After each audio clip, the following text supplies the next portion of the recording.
Of everybody working in that situation out there. Back here at home, meteorologist Mary Kleist is with us, and a gorgeous forecast before we see our own turn back to some serious winter weather.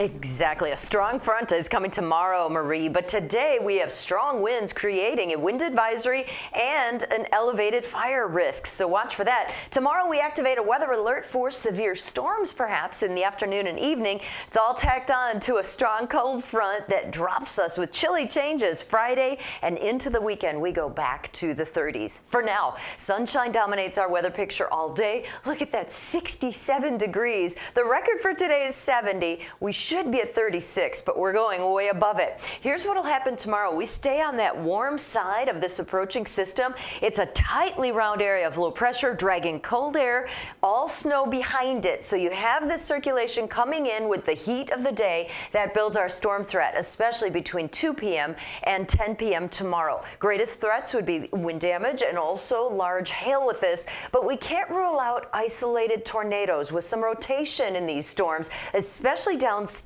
But closer to home here, areas painted in this green color, that's a level 1 on a scale of 1 to 5 from the Storm Prediction Center for tomorrow. So temperatures are soaring today, even at the lakefront, because those winds are going to be so strong today. We have the wind advisory until 6, the red flag warning until 8 o'clock tonight. And we stay mild for one more day tomorrow. Here comes that powerful front, taking us from 61 on Thursday to the 30s on the other side.